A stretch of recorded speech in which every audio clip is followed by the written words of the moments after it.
사도신경으로 신앙 고백하심으로 새벽 기도회 시작하겠습니다.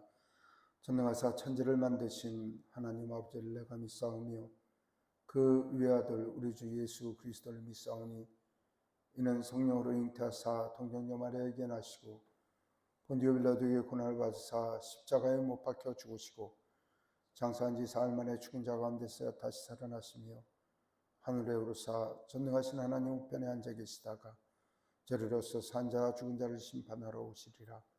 성령을 믿사오며 거룩한 공예와 성도가 서로 교통하는 것과 죄를 사하여 주시는 것과 몸이 다시 사는 것과 영원히 사는 것을 믿사옵나이다. 아멘. 292장 찬송하겠습니다. 주 없이 살 수 없네 죄인의 구주여, 그 귀한 보배 피로 날 구속하소서.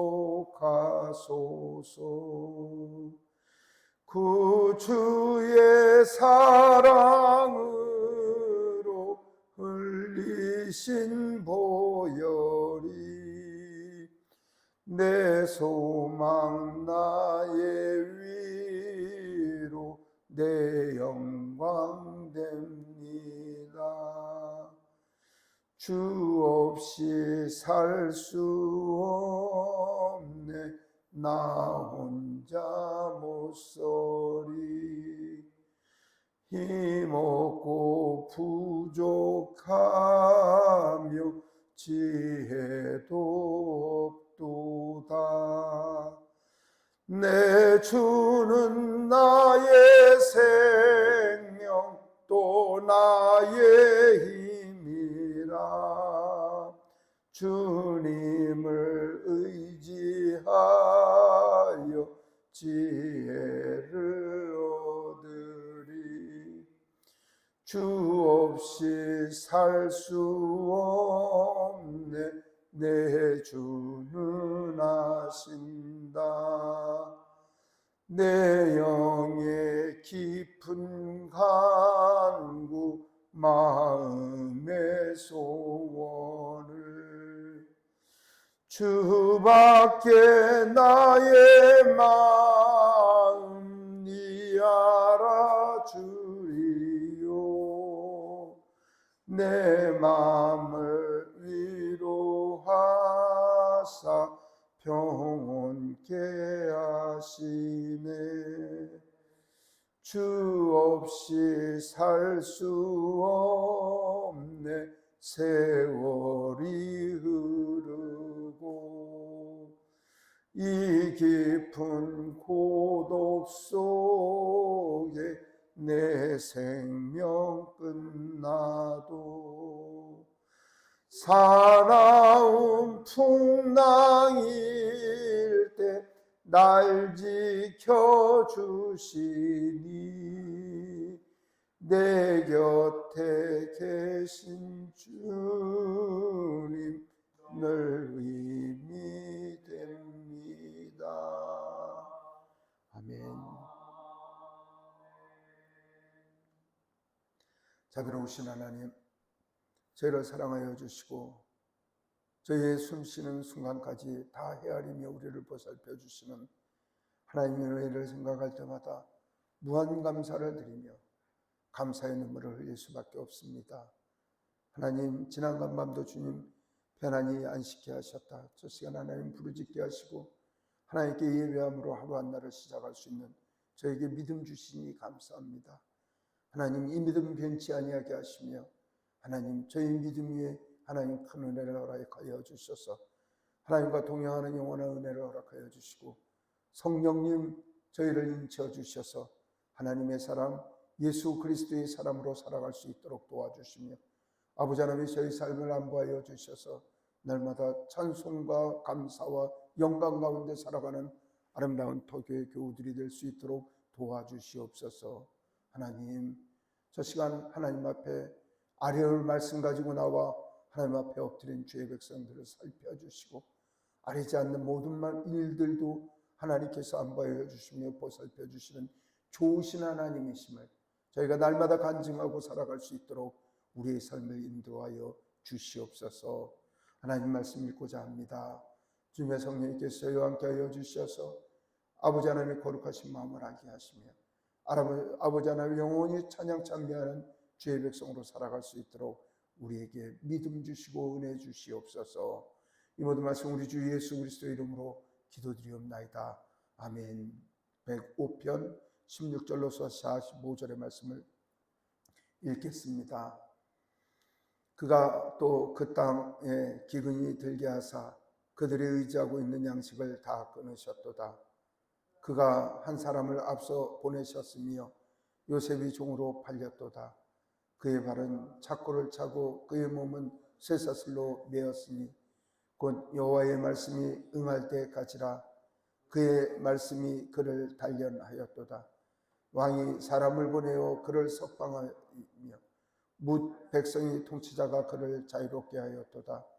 그를 그의 집의 주관자로 삼아 그의 모든 소유를 관리하게 하고 그의 뜻대로 모든 신하를 다스리며 그의 지혜로 장로들을 교훈하게 하였도다. 이에 이스라엘이 애굽에 들어가며 야곱이 함의 땅에 나그네가 되었도다. 여호와께서 자기 백성들을 크게 번성하게 하사 그의 대적들보다 강하게 하셨으며 또 그 대적들의 마음이 변하여 그의 백성을 미워하게 하시며 그의 종들에게 교활하게 행하게 하셨도다.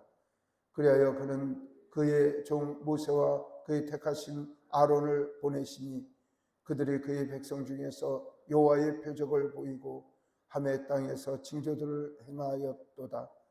여호와께서 흑암을 보내사 그것을 어둡게 하셨으나 그들은 그의 말씀을 지키지 아니하였도다.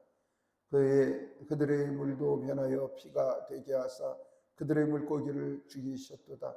그 땅에 개구리가 많아져서 왕의 궁실에도 있었도다.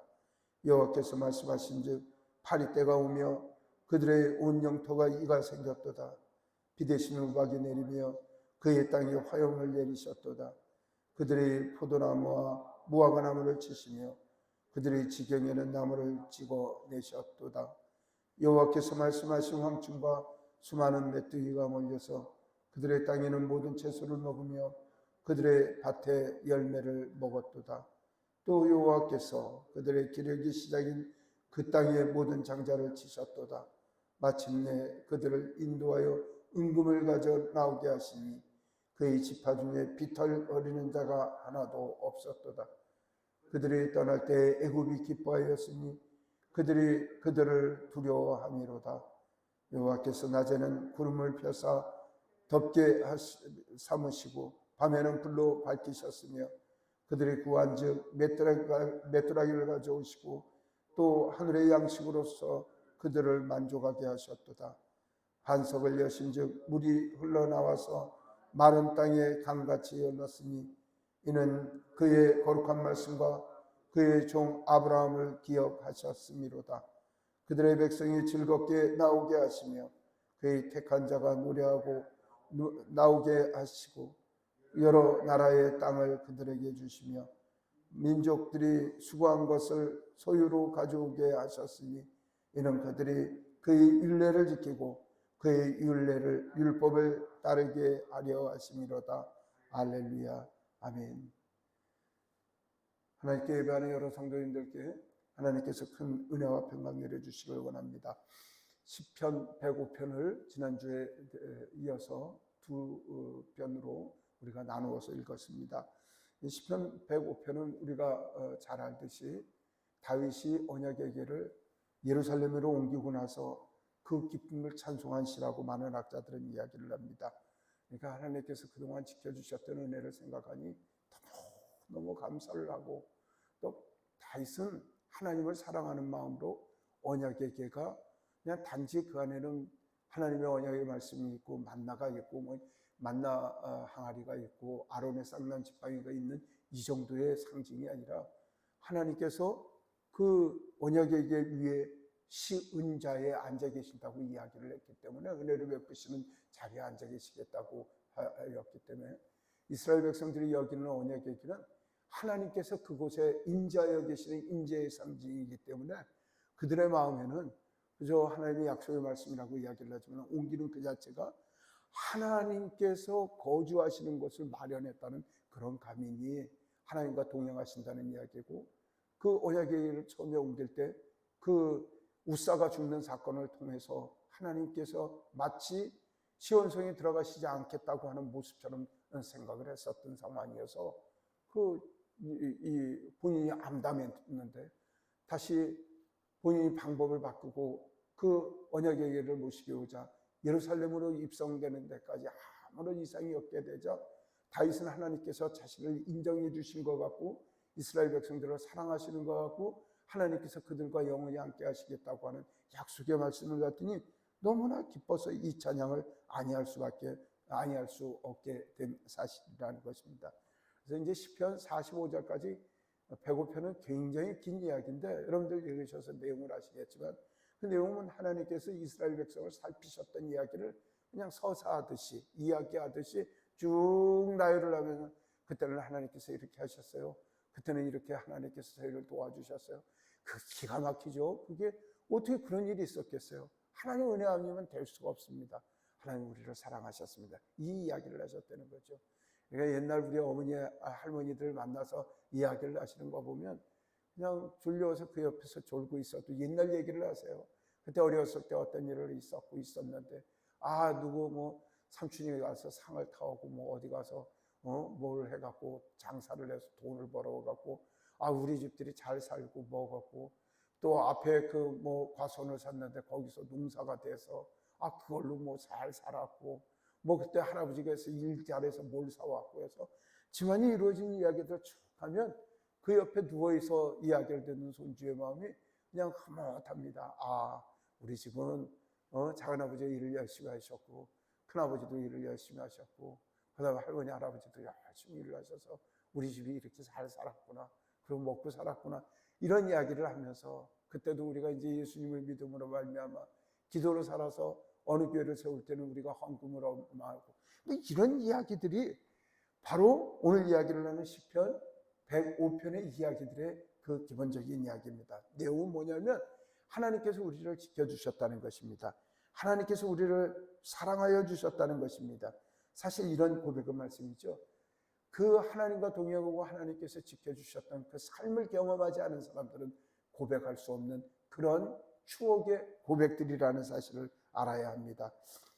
결국 뭐였냐면 삶이 어느 정도 성공을 하고 다 겪은 다음에 말씀이죠. 이때까지 하나님께서 우리를 지켜주셨다는 그 찬양이 있었다는 것입니다. 15편은 105편은 우리가 알지만 근데 이스라엘 사람은요, 다 얘기하면 하나님께서의 말씀도 그렇고 구약에 보면 광야에서 지켜주셨던 하나님, 애굽에서 탈출 지켜주셨던 하나님, 그 다음에 광야에서 메추라기 먹여주셨던 하나님, 물이 말랐을 때 먹을 것이 없을 때 먹었던 걸 주셨던 하나님, 만나 내려셔서 하늘의 양식으로 그들을 먹여주셨던 하나님, 차에 걸쳐서 그렇게 반복을 하고 반복을 하며 감사하며 하나님의 영광을 찬양하는데 이거 뭐 간단합니다.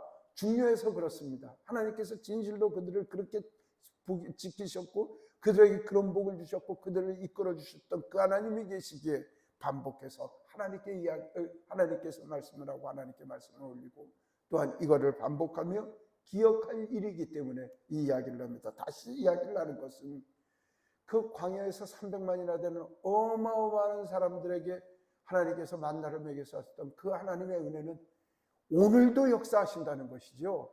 그 다음에 그 애굽에서 죽을 수밖에 없는 그 사람들을 구원해 주셨던 하나님의 은혜는 오늘도 동일하다는 것이죠. 그 이야기를 전해주면서 너희도 이런 좋으신 하나님을 의지하고 마음을 돌이키지 말고 하나님의 율례와 율법을 지킴으로 말미암아 그 복 속에 살아가라고 하는 다윗 임금의 호소이기도 하고 후손들에게 가르치는 그 다윗의 설교이며 다윗의 연설이라는 사실입니다. 사랑하는 성도 여러분, 일이 사시기를 소망합니다. 어렵고 걱정되면 남 찾아다니고 전화 돌리고 어떻게 할까 이야기를 하지 말고 기도하십시오. 기도하고 하나님께서 이스라엘 백성들에게 그렇게 좋은 걸 주셨던 하나님, 이스라엘 백성이 너무 먼 것 같으면 여러분들의 삶이나 제 삶을 반추하기를 원합니다.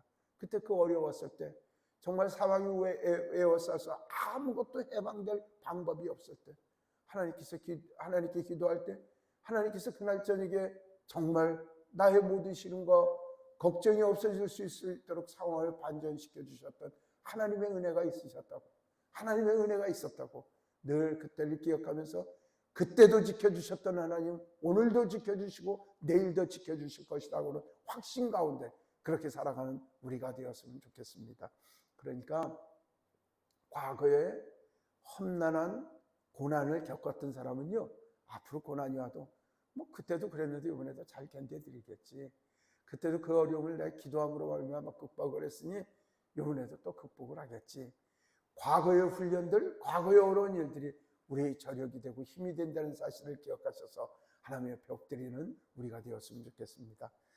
간증을 먼저 드리면 우리 고지민 집사님 하나님께서 은혜를 주셔서 고지민 집사님이 노래를 정말 잘해요. 그냥 잘하는 게 아니라 프로급으로 잘하셔서 거의 성악가 수준의 저건데 훈련을 받아야 되지 않겠어요. 본인이 꿈이 성악을 하고 싶어갖고 이제 성악을 시작을 했는데 이제 대학을 들어가고 싶다고 해서 하는데 그게 만만치 않아요. 왜냐하면 시험을 보고 그렇게 들어가는 방법이 있는데 음악 실력으로만 봐는 게 이제 만만치 않은데 이제 걱정이 된 거예요. 7명 뽑는데 9명이 왔다는 거죠. 그러니까 본인은 아무리 떨리지 않겠어요. 근데 어제는 그러는 거예요. 시험 보기 전날은 목사님 한 명이 아파서 못 오겠다고 연락 왔대요. 그러면 이제 한 명 남은 거 아니에요? 어제 2시에 시험을 보는데 1시쯤 돼서 이제 기도를 하고 있는데 전화가 고지민 집사님 전화가 오는 거예요. 마음속으로 이거 떨려갖고 기도해달라고 하는 모양이구나. 나도 전화를 하려고 했는데 전화를 받은 게 뭐냐면 목사님 한 명도 안 온대.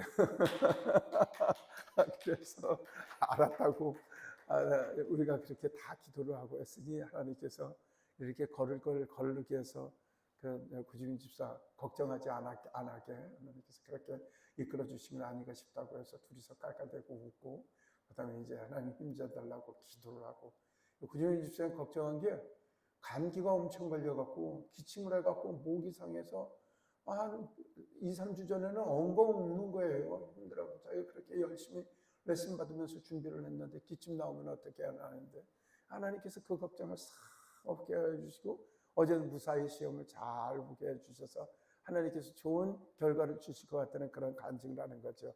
자, 이런 간증이 고집사의 인생 가운데 자꾸만 누적이 되는 말씀이지요.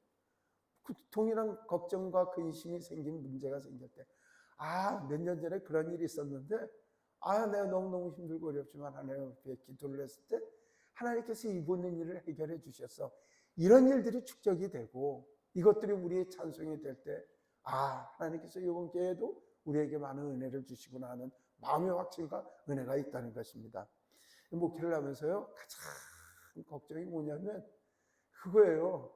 성도들이 교회 안 나오는 거예요. 전화를 걸어도 전화 안 받아요.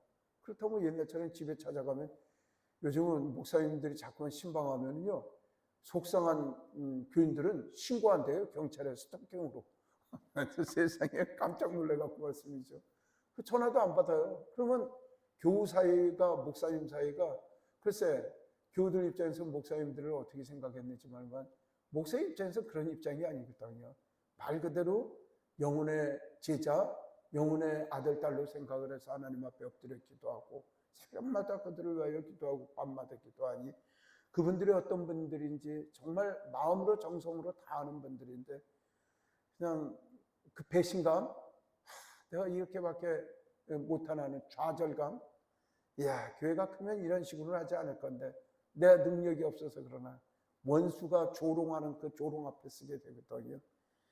근데 목회 때 가장 문제가 성도들이 교회 안 나오고 할 때 전화를 걸면 그 거절감이 정말 마음에 상처가 오고 아마 모든 목회자들이 갖고 있는 마음에 깊이 파인 상처들일 것입니다. 그걸 극복을 해야 되는데 그거 극복하지 못해요. 그래서 어느 목사님은 우울증 걸리고 심지어 사모님들 같은 경우는 정신과 치료를 받고 정성을 다해갖고 퍼다줄까 안 퍼다줄까 다 퍼다주면서 했는데 작은 문제로 그 정등교회 떠나겠다고 떠나고 나면요, 사모님 가슴들이 찢어져서 사모님들 상담하는 거 보면 대부분 그런 겁니다. 내가 너한테 어떻게 해줬는데. 그 뭐 사랑하는 마음의 표현이겠죠. 그리고 이제 병 걸리게 되는 거거든요.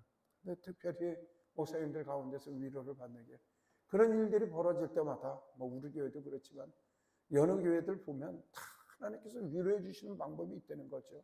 뭐 예를 들면 한두 사람이 나갔는데 또 몇 사람을 다시 새 교인들을 만들어 주시거나, 아니면 교우들 가운데 하나님 앞에서 큰 복을 받아서 그분들이 목사님 저희 가정을 위하여 기도해 주셔서 큰 복을 받았습니다는 그런 고백을 통해서 위로를 주시고, 그렇게 하시, 이런 일들이 축적이 되면 목사님들이, 저희 같은 애송이가 아니라 목사님들 한 40년 이렇게 목회하신 분들은 무슨 일이 벌어지면 웃지요. 아, 이를 통해서 하나님께서 또 우리 교회를 굳건하게 해주시는 은혜가 있겠구나 하는 게 그게 굳건해진다고 이야기를 하는데, 이런 일들을 통해서 믿음의 반석 위에서는 믿음의 반석 가운데 살아가는 믿음의 용장들을 만들어 가신다는 이야기입니다. 그러니까 우리가 오늘 읽은 시편 105편의 말씀은 하나님께서 그동안 자신의 민족들을 지켜주셨던 과거의 살을 이야기를 하면서, 하나님께서 이렇게 해주셨어요, 하나님께서 이렇게 해주셨어요, 그 이야기를 기억을 소환하면서 그렇게 해주신 하나님 오늘도 살아계셔서 역사하시고 우리를 인도하여 주신다고 하는 그런 말씀이 되는 것입니다. 16절에서 19절을 보면은요, 애굽에서 인도해 주셨던 하나님의 은혜를 이야기를 하는데, 정말 이스라엘 백성들은 이야기를 하면서 박수를 치면서 이야기를 합니다. 왜냐하면 요셉이 팔려가고 보디발의 아내에 의해서 유혹을 당하고 말도 안 되게 감옥에 가게 되고, 감옥에 가서 꿈풀이를 하고 그거를 해석이 돼서 거기서 나와서 애굽의 총리가 되는 일이 벌어지고, 애굽의 총리가 돼서 그 가뭄의 대환란 가운데 그곳에서 그 민족들을 살리고, 또 그 주변에 있는 많은 민족과 나라들을 살리는 위대한 하나님의 구원의 사역에 이 요셉을 쓰게 하시고, 요셉을 쓰므로 말미암아 요셉의 형제들까지 다 불려들어서 그들을 구원하시고, 그리고 하나님께서 말씀이죠, 이스라엘 백성들을 그 요셉을 통해서 70명이 가나안에서 애굽으로 이주하게 되는데, 왜 하나님께서 그 땅에 놔두지 않고 그 사람들을 데리고서 애굽으로 인도를 하셨을까? 많은 목사님들은 이런 이야기를 합니다. 성경의 연구가들은 그 사람들이 아브라함 때도 옆에 사람들한테 환난을 받고, 이삭 때도 환난을 받고, 야곱 때도 사람들이 무서워서 도망다니는 판이었고, 만약에 그 세력들이 넘어가면요 지속적으로 옆나라하고 전쟁을 하지라고 민족이 제대로 성장을 하지 못했을 것이라는 것이죠. 하나님 뜻이 계셔서 요셉을 먼저 애굽을 보내신 다음에 애굽의 총리 대신을 만드셔서 그 민족 70명을 집어넣어서 거기서 숫자를 빌려주는 거죠. 억압은 받았을지만 200만 300만이 될 어마어마한 민족을 키울 수 있을 만큼 하나님께서 보호하여 주셨다는 것입니다. 이걸 하나님의 계획이라고 이야기를 하고, 어려운 말로 섭리라고 이야기를 합니다. 섭리는 자연의 원칙, 자연의 법칙이라고 할 때도 자연의 섭리라고 이야기를 하듯이 하나님의 섭리와 하나님의 계획 가운데 이스라엘 백성들을 이끌어 주셨다는 것입니다. 우리 홍 목사님은 어떤 사연이 있어서 제주도까지 오셨는지 모르지만 지금 이 시점에서 뒤를 돌아보면, 야, 이건 하나님께서 뜻이 계셨어. 그죠? 터교를 만나고 하경수 목사가 또 여러 성도들과 함께 우리 터교에서 생활을 하며 교회 권사님으로 생활하는 게, 뒤돌아보니까 이건 하나님의 이끄심이 있으셨어. 이걸 하나님의 섭리라고 그렇게 표현을 하는 겁니다. 그러니까 우리의 삶 속에 조금도 오차가 없으시고 조금도 변화가 없으신 하나님 섭리 가운데 홍 원사님하고 저하고 만나게 됐다는 거죠. 홍 원사님하고 저하고 만나게 된 과정을 이야기하면 이 또한 기가 막힐 일이고, 김문순 권사님하고 우리 같이 신앙생활하게 되면 이 또한 기가 막힐 일이라는 거죠. 이 또한 하나님의 섭리였다고 고백 아니할 수 없는 우리의 신앙일 것입니다. 그리고 하나님께서 이 사람을 통해 갖고요 크게 역사를 하시게 되는데, 유형이라고 생각하기에는 너무나 대단한 하나님의 이끄심이 있다는 것입니다. 여러분들 고난과 고통 가운데 있을 때 뒤를 되돌아보십시오. 오늘 내가 이 자리에 있을 때까지 여러 우여곡절 가운데 이 자리에 서게 하신 하나님의 은혜를 생각하면 참 하나님 감사합니다. 하나님의 이끄심이 있으셨습니다. 하나님께서 행하셨습니다. 하나님께서 보호하여 주셨습니다. 하나님께서 인도하여 주셨습니다라고 하는 고백을 아니할 수 없다는 것입니다. 이영훈 목사님 생각이 또 자꾸만 나네요. 이영훈 목사님 지지난주 설교 때 이제 그런 말씀을 간증을 하시는데, 당신은 아침에 일어나는데 새벽 2시가나 3시 반쯤, 2시 반쯤 일어나신다네요. 거기는 새벽 기도가 이제 백부 새벽 기도가 있으니까 그런 모양이죠. 일어나시면 먼저 자리에서 엎드려가고 하나님 감사합니다를 한 10가지 조건 정도를 지난 밤을 한다는 거죠. 하나님 뭐 여러 가지가 있지 않겠어요. 뭐 교회를 보살펴 주셔서 감사합니다. 건강하게 해주셔서 감사합니다. 또 기억나는 하루의 일 중에 하나님께서 도와주셨던 좋은 일이 있으면 생각하면서 하나님 감사합니다. 그래서 그 10여 가지를 하나님께 감사의 말씀을 하고 하루 일과가 시작이 된다는 거예요. 바로 믿음의 명장들, 그 다음에 믿음의 역군들의 모습들은 바로 그 모습들이라는 겁니다. 제가 이영훈 목사님이라는 분을 잘 알지 못해요. 그냥 큰 교회 목사님이라는 정도만 알고 더 이상 뭐 학벌이나 어떻게 공부를 하고 믿음의 배경이 어떻게 되고 이런 거에 대해서 고향이 어디고 나이가 몇 살인지조차도 모르지만 그 간증 한마디가 마음에 굉장히 왔다는 거죠. 실제 저도 여러분들에게 몇 차례 간증의 말씀을 하셨지만, 전 중학교 때 저희 교회 하셔서 부흥하셨던 목사님의 영향을 받아서 아침 자리에 일어나면 하나님 감사합니다 하고 하루 일과를 시작했던 것이 지금 뭐 근 40년 이상, 뭐 50년 가까이 그게 제 습관이 돼서 아침에 일어나면 집 식구들이 들을 정도로 큰 소리로 하나님 감사합니다 할 때도 있고, 저 혼자만 들을 때도 있을 정도로 하나님 감사합니다 하고 새벽기도 올라오는 게 제 평생의 습관이 돼서 아마 군대 생활 때도 기상나팔이 불면 하나님 감사합니다 하고 하루 일과를 시작했던 걸 생각이 듭니다. 오늘 시편 105편의 말씀은 여러 가지 이야기로 하나님의 은혜를 이야기를 하지만, 하나님께서 그동안 지켜주셨던 삶을 정리를 하면서 또한 그 하나님의 은혜를 칭송하면서 하나님 감사합니다. 오늘까지 지켜주셨던 하나님, 우리 민족을 지켜주셨던 하나님, 오늘도 살아계셔서 내 삶을 이끄시고 인도하여 주신다고 하는 그 믿음의 결단 가운데 나는 풍파가 몰려오고 어려움이 있을지라도 내 평생을 지켜주셨던 그 하나님을 의지하여 오늘 승리하겠다고 하는 그 다짐의 감사가 오늘 시편 105편의 말씀입니다. 사랑하는 성도 여러분, 하나님께 감사하십시오. 하나님께서 우리에게 주시는 큰 복들은 우리가 잘해서 주시는 복이 아니라 하나님께 감사하는 이들에게 주시는 은혜와 은총이 여러분들의 삶 속에 공급되는 모든 복임을 기억하시길 원합니다. 그러므로 감사가 많은 하는 이들에게 감사의 조건을 많게 하시고, 불평이 많은 이들에게는 하나님께서 깨닫게 하시라고 고난과 가시마를 주신다는 사실도 어쩌면 그게 틀린 말이 아닐 수 있다는 사실입니다. 하나님 앞에 감사하십시오. 우리가 복을 받으려고 감사하는 것도 아닙니다. 하나님께 감사할 수밖에 없는 우리의 삶임을 알아가서 지난날을 생각하고 성경의 사실들을 생각하며 그 하나님을 추억하며 늘 감사하는 주님의 거룩한 백성으로 살아가시길 예수님 이름으로 축복합니다. 기도하겠습니다. 자비로우신 하나님, 이 새벽도 저희를 불러주시고 주의 자비와 은혜로 함께하여 주심을